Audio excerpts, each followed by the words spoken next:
this video, we are going to look at Purim and what Purim is. And to do that, we are going to look at 8 things. Number 1, what is Purim?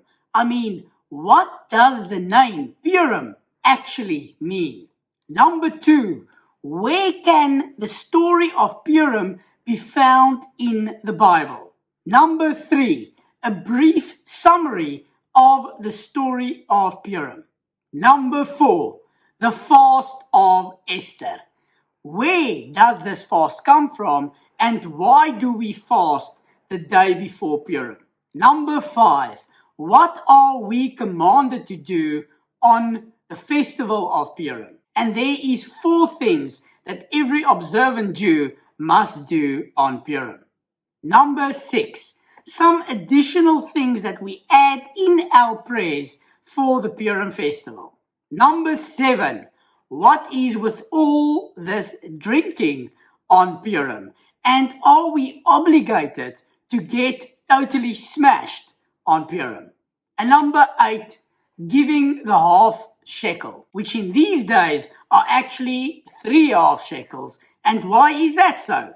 Also, at the end of this video, I will give you 5 takeaways that you can take from the Purim story and apply to your daily lives. Some life lessons from the story of Purim. So stay tuned for that. So let's dive right into this video. And let's get started with point number 1, which is what is Purim? What does the name Purim actually mean? The name Purim is the Hebrew for casting lots, leaving things basically to chance. Because in the secular world, everything is considered coincidence, where Jews do not really believe in the concept of coincidence. The reason why the story of Purim is called Purim, lots, is because Haman casted lots to decide the day in which he will annihilate the Jewish people. That lots fell on the day of the 13th of Adar. And later on, we will get more into an overview of the story. But for now, let's move into point number 2. Where can the story of Purim be found in the Bible? The Jewish Bible is called the Tanakh. The T of Tanakh stands for Torah, which is the first 5 books of Moshe, Moses in English. The second part of the Jewish Bible is the N in Tanakh, which stands for Navim, which is the Hebrew word for prophets. And the last part of the Tanakh is the Chet, which stands for Ketuvim, which means the writings. And it is in this last section of the Jewish Bible where the story of Purim is mentioned in the book of Esther, which is part of the 5 Megillahs. And it is actually the last of the 5 Megillahs. And now let's dive right into the story of Purim by giving a very brief overview. Like I mentioned in point number 2, if you want to learn more about the story of Purim, it's best to open up your Bible. The whole story of Purim plays itself out in Persia, which is modern-day Iran, in a city called Susha. And for those that is not so familiar with Jewish history, I'll give you a brief overview. The Jews had a temple in Jerusalem, the first temple. This temple was built by King Solomon. It was eventually destroyed by King Nebuchadnezzar, who was the king of Babylonia. The destruction of the first Jewish temple took place in the year 422 before the Common Era, or as we Jews count it, the year 3338 from the date of creation.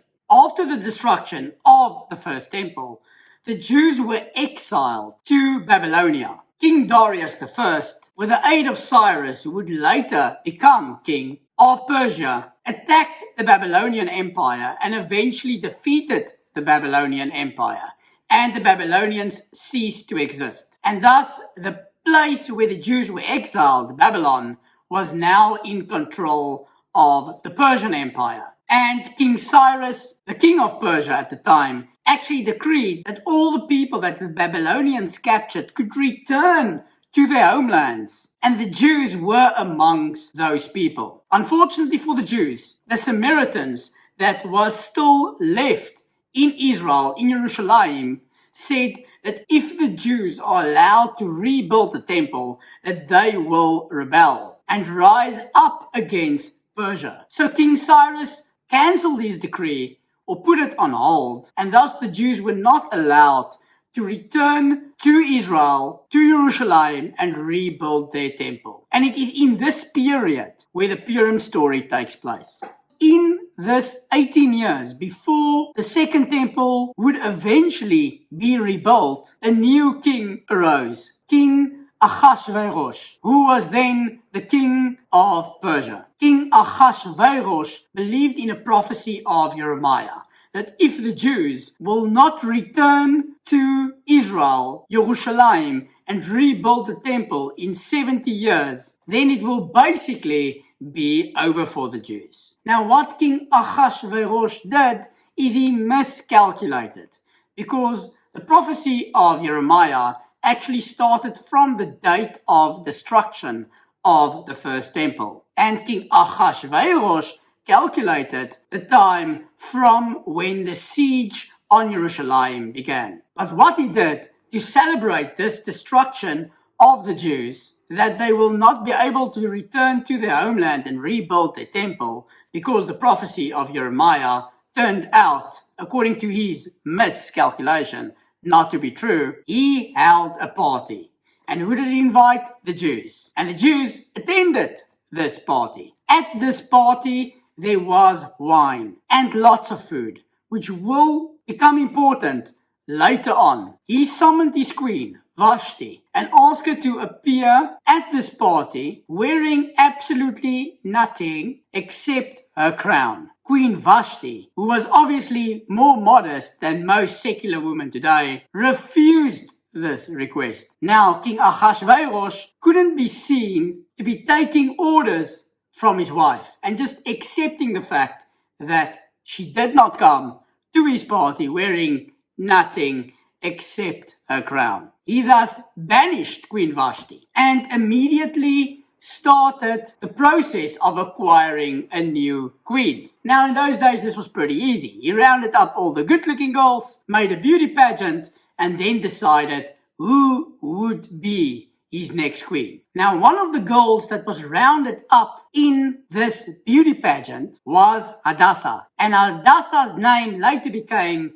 Esther. Esther was the niece of Mordechai, who was a Jew. Not only was he a Jew, but he was also a member of the Ansei Knesset HaGedolah, the members of the Great Assembly. This is also brought in the Talmud in Bava Basra 15a. And many opinions in Jewish sources actually say that Mordechai was Malachi, who was the last prophet, and also has a book by the same name in the Bible. Now Hadassah, being selected in this beauty pageant, became the queen of Persia. Mordechai asked her to change her name to Esther, which is from the Hebrew root Esther, which means to hide oneself, to basically hide her identity as being a Jew. In the story, there's also a prominent businessman and a minister called Haman. And Haman, to put it lightly, was not a big fan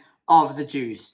And in particular, he was not a big fan of Mordechai, the uncle of Esther. As fate would have it, Mordechai overheard a conversation of two Persians, Bigtan and Teresh, who plotted to kill King Ahasuerus. Mordechai, being a good Jew, informed Esther, who then informed King Ahasuerus that these two guys, Bigtan and Teresh, wants to kill the king. Obviously, they were apprehended and killed instead. And this story was written in the book of Chronicles, which will also become important later on. Now let's look at the guy we mentioned earlier, the businessman, very influential in Persia, as well as a minister, Haman. Haman's full name is Haman ha-Agagi. This should ring a bell from your Bible studies. And that is because he is a descendant of King Agag. This is the guy that King Saul was supposed to kill, but decided at the time when he needed to be strong to be merciful and did not kill King Agag. King Agag is a descendant of a nation called Amalek. Amalek is the nation that attacked the Jews as they left Mitzrayim, as they left Egypt. And not only did they attack them as they left Egypt, but they attacked them from the rear, going for the weak instead of facing the strong. And Haman ha-Agagi is thus also a descendant of Amalek, a nation which the Jews are commanded to always remember and to destroy. Obviously, in modern times, with all the mixing of the nations throughout the years, no one really knows who Amalek is, and thus this commandment cannot be fulfilled. This Haman rose to great esteem and was second only to King Ahasuerus, and he devised a plan to kill the Jewish people as well as then obviously take all their wealth, which is a common theme throughout Jewish history. Haman casted lots, which, like we said earlier, is where the word Purim comes from, to cast lots, to choose a day on which to annihilate the Jews. This day fell on the 13th of Adar, which is the month before the month of Nisan, which is the month when the Jews left Egypt on their journey towards Mount Sinai, where they received the Torah, and then eventually entered Eretz Israel, obviously with a few bumps on the way. He also ordered the construction of gallows very high, where he would hang Mordechai and other prominent Jews publicly, because he had a particular hate for Mordechai. Now, one evening, King Ahasuerus couldn't sleep. Now, this happens to all of us.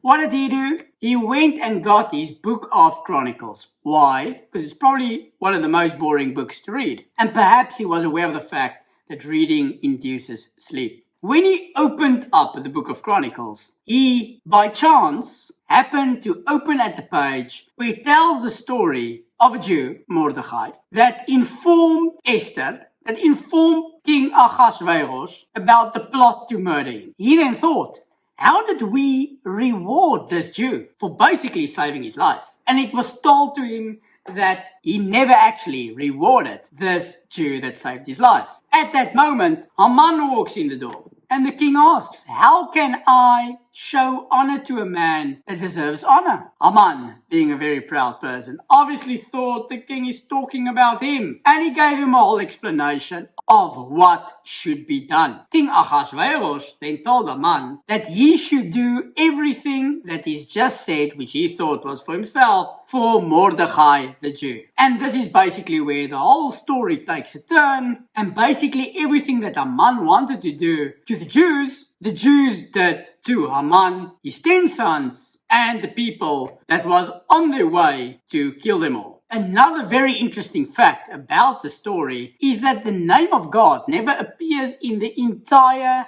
story. And that is also why the story is called Esther, which we said earlier is from the root Hester, which means hidden, which also means that God concealed himself. But yet, when you read the entire story, you can see that God was always there, and that his hand was in the entire story. This is something similar that God told Moshe when Moshe said that he wants to see God. And we all know that that is not possible because God is not physical. If he was physical, he would not be God. But yet, God agreed and said, you can see me from the back. Now again, obviously God does not have a back. Also, if you are physical, you have to be in one specific place. You can't be everywhere. Just from that alone, we know God is not physical and mere mortal like us. So what does this mean? You can see me from the back. It means that you can only really see God when you are looking back. Then you see that God was actually always there. Another interesting twist is that Darius II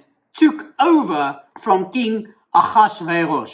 And many commentators believe that Darius II is actually the child of Queen Esther, and he ordered the rebuilding of the Second Temple in the year 352 before the Common Era, or by the Jewish count, the year 3408 from the creation of the world, which happens to be exactly 70 years after the destruction of the First Temple, which is exactly what the prophet Jeremiah predicted. Now, let's look at point number 4, the Fast of Esther. So many people believe the Fast of Esther is because before Queen Esther approached King Ahasuerus, she told the Jews to fast for 3 days.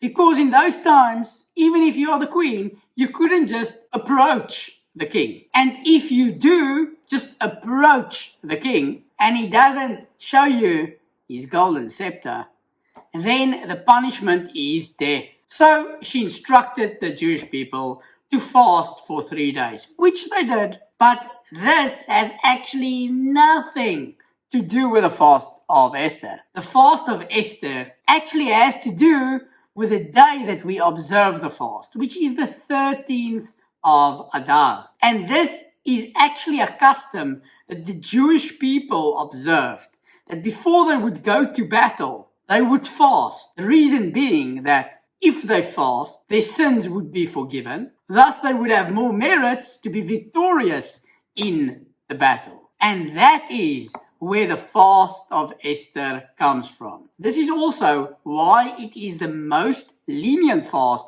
in the whole of Judaism, because there is no biblical source to pin the fast on. And thus, even if someone is slightly ill, they could end their fast. The Fast of Esther is a half-day fast, meaning that you fast from dawn until nightfall. Pregnant woman, for example, is considered slightly ill and thus doesn't even have to fast at all. In all the other minor fasts, which is normally also half-day fast, there is 4 of them, even if you are pregnant or slightly ill, you should still try to fast. Many people say you should try to fast at least half a day or do your best. But in the Fast of Esther, if you're slightly ill, you don't have to fast at all. Obviously, if you're looking for a halachic ruling on this, you should consult with your local Orthodox rabbi. Now let's look at point number 5. There is 4 things that we should do as Jews on Purim. The first one, and the most important one, is reading the Megillah. The Megillah is a scroll which is opened up and often folded to appear as a letter, which is called the letter of Esther. This should obviously be read from a kosher scroll by someone that knows how to read, and through this person reading and we hearing every single word, we fulfill our obligation of reading the Megillah, because hearing in Judaism is like reading. You should hear this Megillah reading twice, once at night after it's dark and once in the day. It's normally read in the morning. And by these 2 readings, night and day, you have fulfilled your obligation. This obligation is equal to women and men, meaning that both are obligated, which is not always the case in Judaism. If you do not have a Megillah scroll, or you do not know how to read the Megillah, and all that you have is the Chumash, which is the first 5 books of Moses, and often at the back, included in this Chumash, is the 5 Megillahs, with one of them being the Book of Esther. So if you do not have the scroll, then you can read the Book of Esther from the Chumash. But you cannot do it with reciting the blessings, because it's not read from a kosher scroll. The second thing you need to do is Mishluach Manos. Mishluach is to send. Manos is gifts. So sending gifts. How many gifts and what gifts should you send? Basically, you should be sending 2 food items, and it can be 1 food item and 1 drink, which is readily eatable, meaning that when the person receives the gift, he can immediately eat the food. So not raw food, unless it's biltong, of course. And you must send these 2 gifts to one friend. This is done on the day of Purim, which is on the 14th of Adar. Now remember, Jews start counting the day from nightfall. So on the 13th of Adar, we have the Fast of Esther. As soon as it's nightfall, it is the 14th of Adar, which is Purim. Now in the daylight of Purim, that is when we send the gifts to the friend. Per Jewish law, you only need to send 2 food items that this person can eat immediately to a single person. But Jews normally send this to several friends. And this can be anything: a packet of chips with a drink, a cupcake with a drink, a cupcake with chips, whatever you want to send. Obviously, the more you send, the better. But practically, you only have to give 2 food items to one person. And that is mashluach manos. The next thing we need to do, number 3, is matanos la'evyonim. Again, matanos is gifts and la'evyonim is the poor. And this means you need to give 2 gifts to 2 poor people. And even if you are poor yourself, you still need to give these 2 gifts to 2 poor people. This also needs to be an item that this poor person can eat immediately and not something that he needs to prepare. Alternatively, you can give this poor person money that he can then spend on the day. And in most Jewish communities, this is how this is fulfilled, by giving money to poor people. Now, in Judaism, when a poor person approaches you, you're actually supposed to inquire why they need the money, how they're going to spend the money. Maybe you can give a bit more. Maybe you can give other items to help him. But on Purim, we don't ask any questions to the poor. If they approach us, we give them what they need, according to what we can give, obviously. And the last thing that you need to do, number 4, is the Purim festive meal. The whole story of Purim, as we mentioned, started with a party. It also actually ended with a party. And on both of those occasions, there was food and there was wine. And thus, we, on Purim, should be joyous. And we should enjoy the day with food and wine. And we should be inviting our friends and having a proper Purim festive meal. Number 6. What additions do we add to our prayers in Purim? We add the Al Hanisim, which means for the miracles. We add this in the Amidah, which is basically in Judaism considered the main prayer, originally called Shmona Esrei, the 18 blessings, but actually contains 19 blessings because one blessing was added for people that tried to infiltrate the synagogues, spy on the Jews, persecute the Jews, and eventually kill the Jews. We also add the Al Hanisim in our benching, also called Birkat HaMazon, which is grace after meals. This is something you say after you have eaten bread. In fact, Birkat HaMazon, or grace after meals, after you have eaten bread, is the only bracha, the only blessing that can be found in the Torah, in the first 5 books of Moshe. And thus it has a higher status than all other blessings that we say on a daily basis. So definitely something that must not be skipped. Number 7, and the one that most of you have probably been waiting for, and that is drinking on Purim. It is well known that on Purim people get absolutely hammered. This is one of the strangest things I've ever witnessed when I had my first Purim. You see religious, observant Jews that every day come to pray, in the morning, in the middle of the day, at night, learning, getting absolutely smashed on this day. So the source for this can actually be found in the Shulchan Aruch, which is the codified book of Jewish law. It can also be found in the Mishnah Berurah, 695 Halacha 4, which basically says that you shouldn't know the difference between blessed be Mordechai and cursed be Haman. What many people do is they don't read further on in the Shulchan Aruch. So the same Shulchan Aruch that tells us that you should drink until you don't know the difference between Blessed be Mordechai and Cursed be Haman. Continues to tell you, and I'm actually going to read this because most people don't read. So it continues to say, after it says that you should get smashed, it says, even one who does not drink to that point should at least drink more than he is accustomed to in order to remember the great miracles, and he should then go to sleep. He thus fulfills his obligation, since when he is asleep, he does not know the difference between Cursed is Haman and Blessed is Mordechai. And this ruling can also be found in the Mishnah Berurah 695, Halacha 5, who actually advises you to do exactly that.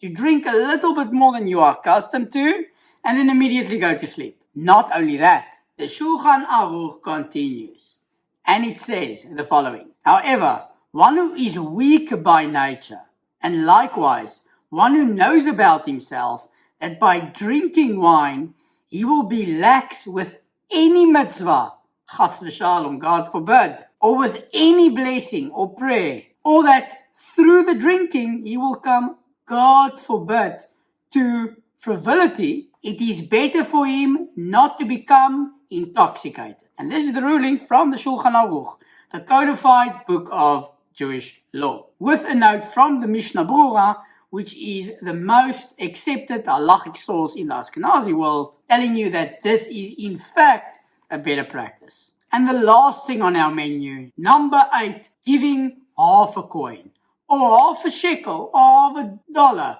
whatever is your local currency. And this is to commemorate the half a shekel that was given in the month of Adar, which the festival of Purim falls on, that was given in the times of the Beit HaMikdash, the Holy Temple. And this was obviously done to fund the communal offering. But the custom is actually to give 3 half a shekels, or 3 half a coin, or 3 half a dollar, or 3 half a rand. And that is because in the parasha, Kitisa, where the half shekel appears, the word truma, or portion, appears 3 times. And that is why we give 3 half a shekels, 3 half a dollar, 3 half a rand. And that is basically the whole Purim story, everything that we need to do on Purim explained. And now, as I promised in the beginning, I will give you 5 takeaways, 5 lessons that we can learn from the Purim story. Number 1, nothing is coincidence. Coincidence in Judaism just does not exist, because God controls everything. God controls all the events, and thus everything happens for a reason. We might not always know why something happens, but just the thought that God is in fact in control of our lives, and that nothing is coincidence, and that everything happens for a reason, and basically everything is from God, gives us all a peace of mind that everything will be okay. Number 2, the Jewish concept of measure for measure, which is whatever you do to someone will eventually happen to you. Also called in secular circles karma. So when you face injustice, don't worry, God has a long memory, and eventually He will take care of those that wronged you. Number 3, use your position and resources to help those that cannot help themselves. And everyone has something that they can contribute to God, even if it is just a half a shekel. And number 4, something that I've used also in my own personal story, and I'll pop the link for you above, and that is that God is hidden, Esther, and thus you don't always see Him in the midst of your struggle, in the midst of your suffering. You only really see God when you are looking back. And number 5, which is basically a Jewish theme, is everything is going to be okay. In life, you have to make your effort. You can't just pray the whole day and hope that God will solve your situation. So stress less, don't drink too much, and have a Purim Sameach. And may you continue to be blessed in everything that you do. Chag Sameach.